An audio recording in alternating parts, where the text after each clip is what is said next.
Ndabaramukije mwese banywanyi bacu mukunda kandi mugakurikira amakuru n'ibiganiro dutambutsa kuri roshede ya YouTube ya ICTV tubashikiriza amakuru atandukanye abagezweho avuga irya nino no mwanya tubazaniye amakuru yihuta. Amakuru yacu araza gushimikira ku ngingo nkuru zikurikira. Birabandanya gukomera mu gihugu c'u Burundi hagati y'umukuru w'igihugu Evariste Ndayishimiye na bamwe mu bicocoro vyo mu mugambwe CNDD-FDD. Amatora yo mu mwaka w'ibihumbi 2027 arashobora gusiga ko zibara mu Burundi. Ibihangange vyo mu mugambwe CNDD-FDD vyamaze gufata ingingo ko President Ndayishimiye adashobora kugaruka kwitoza mu kiringo kigira kabiri. Manda yiwe ya kabiri arekuriwe n'ibwirizwa shingiro. Ivyo bihangange ntivyifuza ko President Ndayishimiye ayigarukamwo kubera ko ngo yaramaze konona bikomeye igihugu adasize inyuma n'umugambwe CNDD-FDD. President Ndayishimiye ubwiwe aravyivugira, turaza kumwumva aho avuga ko hari abantu batifuza ko agaruka mu mugambwe ngo yitoze mu kibanza c'umukuru w'igihugu muri manda yiwe igira kabiri.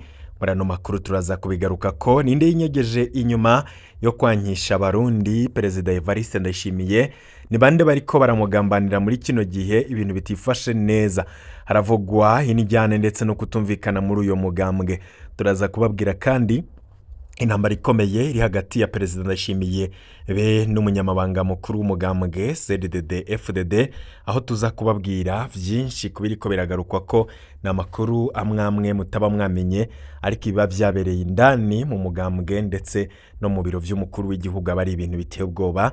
Turaza kubigaruka ko muri yano makuru mu buryo bw'idonido twabiteguye. Uko bimeze gutyo ni nako bitifashe neza mu nzego z'umutekano. Twababwiye ko hariko haranugwanurwa ko umukuru w'igihugu Evariste Ndayishimiye agira ahindure bamwe mu bategetsi bakomeye ndetse harimwo n'abarongoye igisirikare ku rwego rwo hejuru. Haravugwa umugambi wo guhindura abarongoye makambi, ivyo bimwe bikaba vyaranakozwe na Prime Niyongabo, ariko ukuntu vyakozwe bikaba bitaranezereye umukuru w'igihugu Evariste Ndayishimiye. Umukuru w'igihugu Evariste Ndayishimiye n'umwe mu bantu bageramiwe muri kino gihe, ntabwo ibintu vyifashe neza, aho binavugwa ko hari akagwi kariko karakora amanama mu rwihisho. Ako kagwi kagakora amanama mw'ijoro, Perezida Ndayishimiye ntamenye ivyavugiwe muri ayo manama. Murano makuru yacu muraza kubikurikira mu buryo bw'idonido, ndetse tuze no kubabwira ukuntu mu mugambwe CNDD-FDD ibicocoro vyo mu mugambwe vyamaze gupanga ibintu cancane kuvyerekeye amatora yo mu mwaka w'ibihumbi 2027. Ni umwaka uza kuko turi mu mwaka w'ibihumbi 2026. Izo ni impfunyapfunyo hano makuru yacu mu buryo bw'idonido. Turaza mu kanya gatoya yose tuyaramvura tubaha ingingo imwe ukwayo. Ushobora kuba utarafyonda kuri subscribe, urashobora gufyonda ko kugira uko turaje dushira ko inkuru urajora ronka notification ko dushize ko bishasha, maze ugenda umenya vyinshi biriko biravugwa irya nino. Reka no makuru tuze tuyaramvura inyuma ya kano karuhuko. Jewe rero umuntu yitwa Neva mubona hako nzindwa ndapfa, ndazi yuko urugamba rw'ubutunzi n'urugamba rw'amahera. Murashaka muzana ayo mufise yose, nanje nzozana ubwenge bwanje bwose n'ubuhinga bwanje bwose. Hako je ntsindwa ku kibazo cy'ubutunzi nzofuma mfa, kandi napfa ntimuze mundirire kuko nije nzona ari yahuye nemeye ku Rwanda.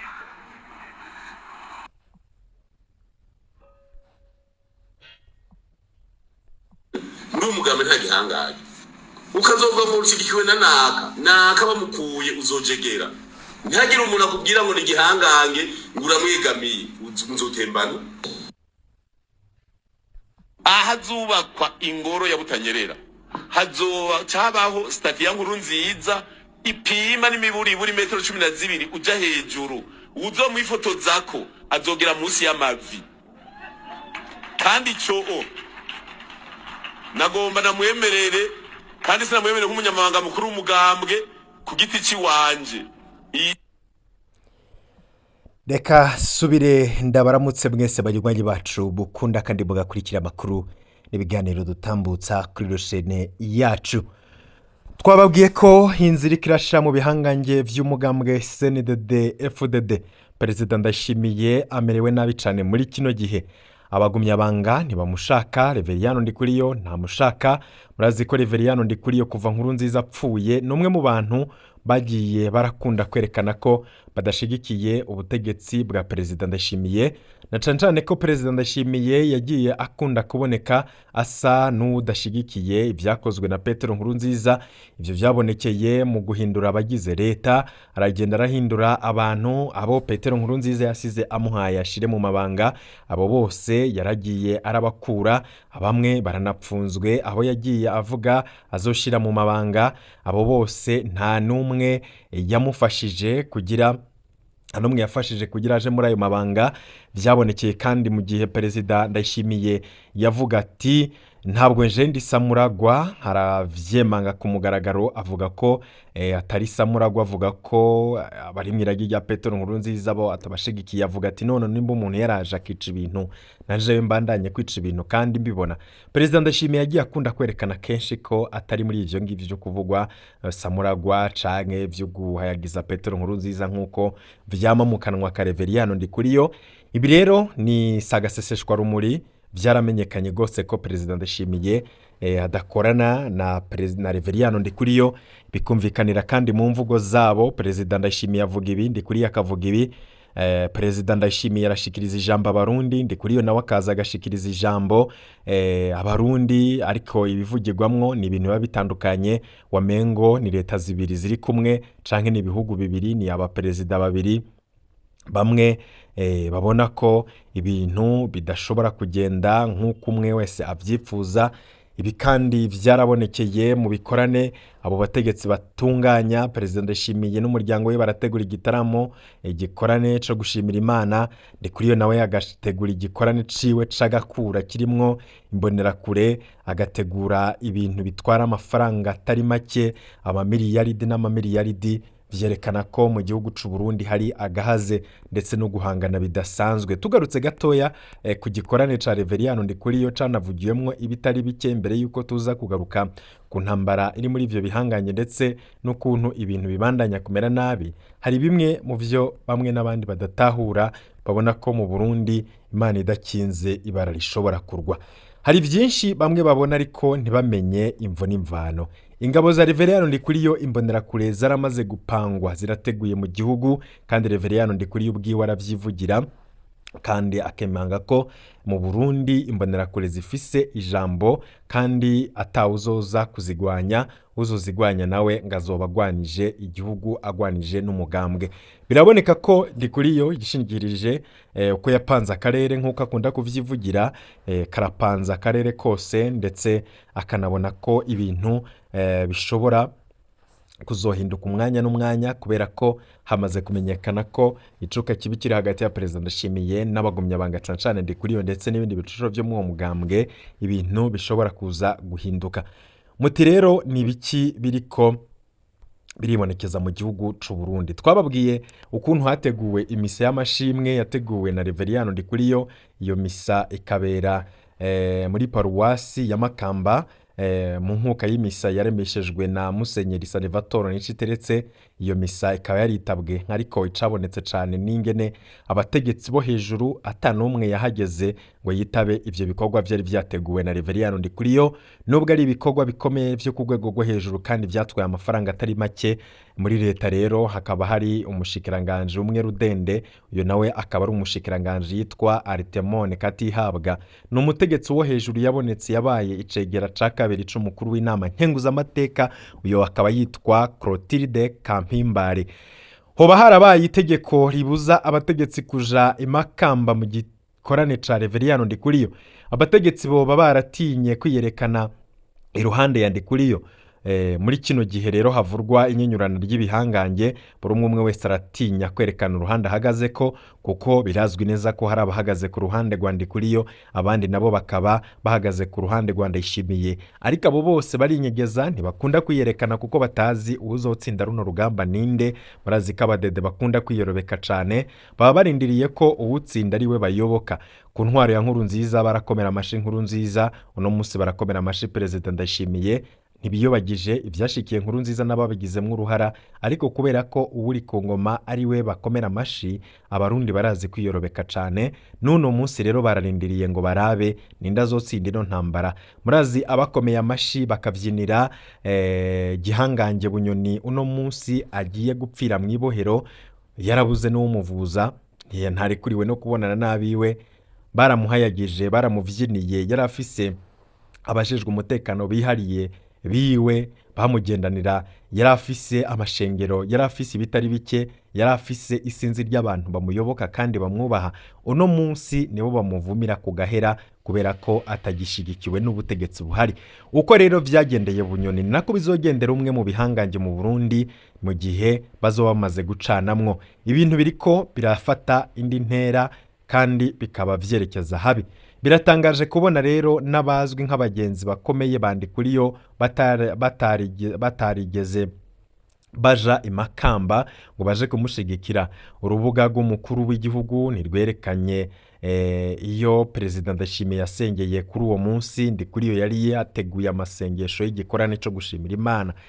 Indwi zibiri gusa inyuma y'umuryango w'umukuru w'igihugu, umuryango wa Reveriyano Ndikuriyo nibwo watunganije umunsi w'amashimwe ku Mana. Inyuma y'indwi zibiri umuryango wa Perezida Ndayishimiye nawo ubikoze ibirori vyitabwe n'abategetsi bose bo mu Burundi ku magenekerezo ya 29 na 31 z'ukwezi kwa 12 2025. Iyo miryango yose ikabivuga ko ishima ivy'Imana yabakoreye mu mwaka w'ibihumbi 2025. Ubudasa bukomeye bwabonetse nuko umuryango wa Ndikuriyo ari wo ushikana mu gihe uwa Ndayishimiye ari wo ushikanirwa. Umukenyezi wa Reveriyano Ndikuriyo niwe yuguruye umurongo muremure w'abari biremetse ibiseke vy'ibishikanwa. Musenyeri Salvatore Niciteretse yatangaje ko ivyashikanywe vyose bizoca bihabwa amarerero abiri y'imfuvyi, ibindi bihabwe aboro, no kuvuga abadafise ivyo gupfungura bashonje. Kwa Ndayishimiyeho amasengesho yarangijwe n'umurongo muremure w'abamushikanira, anababwira ndetse anagabigwa inka ndetse n'ayandi matungo atari make. Ibikorane vya Ndayishimiye bitunganywa mu makori y'abarundi, no kuvuga ayasaga canke yarenga imiliyoni 550 muri 2025 nico ayo mafaranga yaragenewe. Igikorane ca Ndikuriyo biraboneka ko catwaye amafaranga menshi ariko atazwiyo azanana. Ni igitangaza kubona imbonerakure zambaye imyambaro n'ibirato vya gisirikare bishasha mu gihugu, abapolisi bamaze imyaka 5 badahawe imyambaro ndetse n'ibirato vy'akazi. Bamwe bavuga ko izuka rya Reveriyano Ndikuriyo rishobora gusiga rikoza akantu mu Burundi. Izuka rya Ndikuriyo ryoba ritararyoheye abakuru mu gihugu c'u Burundi. Umuryango wa Reveriyano Ndikuriyo warahuye n'ikigeragezo gikomeye mu mwaka w'ibihumbi 2025, aho Reveriyano Ndikuriyo yafashwe giturumbuka n'ingwara itangaje. Aifatwa niyo ngwara ku igenekerezo rya 2023 hari mu kwezi kwa mbere mu mwaka w'ibihumbi 2025, mu gihe hagira hatangura igikorane c'amasengesho ya CNDD-FDD Ngozi. Ubwo nyene Ndikuriyo yaciye atubwenge ajanwa muri Kenya, anabandaniriza i Dubai. Byaravuzwe ko Reveriyano Ndikuriyo yamaze gushiramwo umwuka. Ni kenshi gose humvikanye amakuru avuga ko Ndikuriyo yoba atagihe mu mwuka w'abazima. Benshi bari barindiriye kumva inkuru mbi ko Reveriyano Ndikuriyo yamaze gusandaba. Ndikuriyo yamaze indwi zibiri ataratora ubwenge, no kuvuga yari ikiruruma. Abenshi yari naho bafatiye bavuga bati Ndikuriyo yarapfuye, nakuka kanyuma nubwo abaganga batagomba kubitangaza. Ariko nanone Ndikuriyo we yavuze ko yari mu maswingi. Kuba rero yarahakuye agatwe birumvikana ngo ashimira Imana kuko vyari ibintu bitoroshe, kandi umuntu wese ashobora kwikura aho hantu arashobora gushimira Imana. Ni nk'abasengera Bunyoni bavuga bati Bunyoni uramuka uvuye kuri uwo musego uriho, uramuka uvuye muri iryo bohero uriho, aho uri ku gahahazo, nawe wenyene uzoshimira Imana ariko ntuzasubire kwerekana amanyama kuko ibintu biraza bikagenda, kandi ubutegetsi ntawo bwama ari ku hejuru canke ari gihangange. ingwara ya Ndikuriyo yavuzwe ko byinshi na rirya mu butegetsi bwa CNDD-FDD hama amakuru avuga ivyo guhana uburozi. Haravuzwe cyane ko Ndikuriyo yarozwe kandi yarozwe n'umutegetsi akomeye mu Burundi. Mu gikorane c'Ingozi izina rya Ndikuriyo ryagiye kuvugwa mu gihe Ndayishimiye yariko aragisozera. Ubundi wamengo nta cabaye mu gihe hariko haravugwa amakuru ko Ndikuriyo yapfuye, ko Ndikuriyo ameze nabi cyane aremvye. Ku marezo sosiyo, ku ma YouTube twarababwira umunsi ku yundi uko ubuzima bwa Ndikuriyo bwifashe, ariko yabategetsi ico gihe ntaco bari bigera batangaza. Igihe Ndikuriyo atahukiye mu gihugu vyasa n'ibinyegejwe. Igikorane Ndikuriyo yashatse gutunganya ngo ashimire Imana yamutabaye naco nyene nticahawe agaciro n'ibihanganye mu Burundi. None bisa n'ivyaraye rero vyisubirije ibintu bishobora kwerekana uko ibintu bitifashe neza mu gihugu c'u Burundi. Kubera iki Ndayishimiye atitavye aho umuryango wa Ndikuriyo washima Imana izuka ryiwe muri 2025? Vyoba ari ibindi bimenyetso vy'imikino itoroshe iri muri CNDD-FDD. Inzovu zibiri zoba zatanguye ingwano yazo kuva mu mwaka w'ibihumbi 2000 kuva kuwa 2025 hari amatora bambe yemezwa ry'umunyamabanga mukuru mushasha wa CNDD-FDD 2027 naho hari amatora y'umukuru w'igihugu.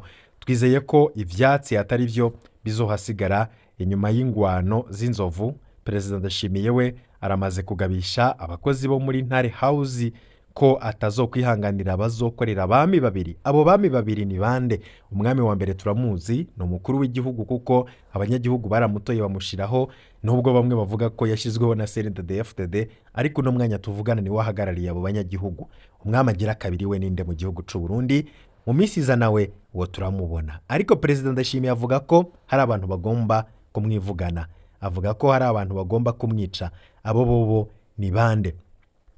Perezida Ndayishimiye atari y'umunwa avuga ko ibintu bitifashe neza, nubwo turi buze kumva ku rundi ruhande ukuntu ibintu vyifashe. Umukuru w'igihugu General Neva mu majambo yiwe yavuze ibintu bikomeye cyane abarundi bategerezwa kutabideha. Un même qui ne veut pas conseiller le président de la République en disant non, il faut qu'il échoue pour que moi aussi j'ai de la place. Oubliant que si j'échoue, c'est le pays qui échoue. Vous entendrez qui diront non, on ne veut pas qu'il revienne en 2027. Moi je leur dis, est-ce que 2027 je serai là? Faut penser que je suis immortel. Pour décider sur moi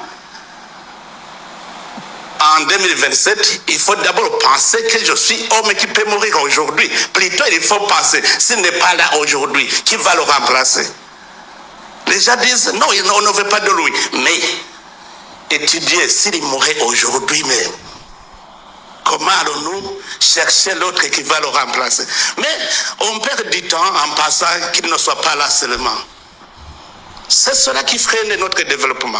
On n'a pas le temps. L'autre dit, est-ce que moi, je n'ai pas cette possibilité d'accéder là où il est? Il faut penser d'abord sur ce que tu peux utiliser son poste. Mu burakari bwinshi cyane Perezida Ndayishimiye n'ubwoba bwinshi ati ndabona ko atawuzonsubirira ndamutse mfuye. Ninde agiye kwica Perezida Ndayishimiye ga yemwe? Ibi bintu avuga abikura hehe? Ndayishimiye arabaza, mbe nk'ubu yopfa ubu nyene mwokura hehe umusubirira? Perezida Ndayishimiye aherutse gutangaza ko hariho abatagishaka guhanura umukuru w'igihugu kugira niyananirwa ngo bashobore kumusubirira. Abo ngo nibo rero bariko barakwiragiza ko adakwiye kugaruka mu mwaka w'ibihumbi 2027. Mwibaza ko muri 2027 nzoba nkiriko? Mbega mwibaza ko jewe nzokwamaho? Perezida Ndayishimiye abivuze mu gifaransa cyiza cyane atomora avuga ati none muzokwibaza ko nje nzoba nkiriko? Mbega mwibaza ko jewe nzokwamaho? Perezida Ndayishimiye bafise amakuru ko hari abagomba kumwivugana. Perezida Ndayishimiye ati aho kwiyumvira ko nzoba nkiriho muri 2027 nimwiyumvire nyabuna uzonsubirira. Abantu bavuga ngo ntitumushaka, nyabuna nimwige mbega yopfu uyu munsi nyene tworonka gute uwumusubirira? ayo ni amajambo ya perezida Ndayishimiye nyasubiyemwo nk'uko yayavuze, nubwo yavuze mu rurimi rw'igifaransa barashobora kuyumviriza. Aho rero hari kuwa 15 z'ukwezi kwa mbere mu mwaka 2026 Evariste Ndayishimiye apfuye uno munsi hokurikira iki? Ibwirizwa shingiro ritegekanya ivyo kurikira apfuye uno munsi nk'uko yavyivugiye. Gerase Ndabirabe yoca atwara ikiringo c'imfata kibanza c'amezi 3 agaca atunganya amatora y'umukuru w'igihugu. Seni yohamagarirwa gutunganya amatora y'umukuru w'igihugu.